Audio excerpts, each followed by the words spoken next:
নমস্কাৰ, আপোনালোক সকলোকে মোৰ চেনেললৈ স্বাগতম জনাই আজি মই আকৌ এটা নতুন ভিডিঅ' আপোনালোকৰ আগলৈ লৈ আনিছোঁ।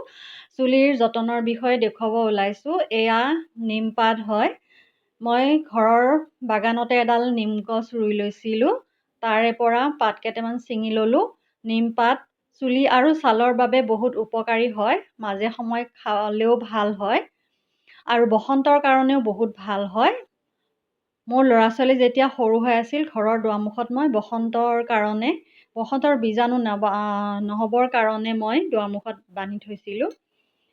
এতিয়া এয়া মই পাতকেইটা ভালদৰে ধুই লৈ এয়া অলপ পানী লৈ ফিল্টাৰৰ পানী লৈ বহাই দিলোঁ গেছত। পিঁয়াজ এটা সৰু সৰুকৈ কাটি ল'লোঁ, একেলগে বহাই দিলোঁ। এতিয়া এইখিনি ভালদৰে মই উতলাম। উতলি এটা ৰং ধৰিব, ৰঙচুৱা ৰং। আৰু পিঁয়াজখিনিও সিজি যাব, পাতখিনিও সিজি যাব। অলপ লৰাই পেলাই উল্টাই বগৰাই দিলোঁ।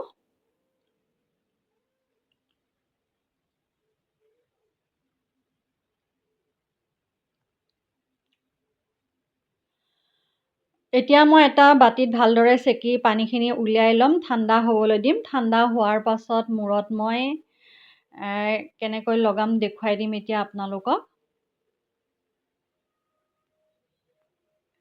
স্প্ৰে বটল আছে যদি স্প্ৰে বটলত পানীখিনি ভৰাই লৈ চুলিত ভালদৰে ভাগ ভাগ কৰি স্প্ৰে কৰি দিব। নহ'লে কপাহ আছে যদি কপাহৰ সহায়েৰেও গোটেই মূৰটোতে লগাই দিব। লগাই দি 15-20 মিনিট থকাৰ পাছত শ্বেম্পু কৰি দিব। চুলিখিনি ইমান ধুনীয়া শ্বাইন কৰিব, চিল্কি হ'ব, শ্বাইনি হ'ব আৰু চুলিখিনি ঘন হ'ব, দীঘল হ'ব, উফিৰ সমস্যা নোহোৱা হ'ব, চুলি সৰা বন্ধ হ'ব, সৰা চুলিবোৰ গজিবলৈ ল'ব। যদি মোৰ কথা কিবা কওঁতে ভুল হৈছে বা ভুল হ'বও পাৰে, ক্ষমা কৰি দিব। ভিডিঅ'টো ইমান সময় চাই থকাৰ বাবে আপোনালোকক বহুত বহুত ধন্যবাদ।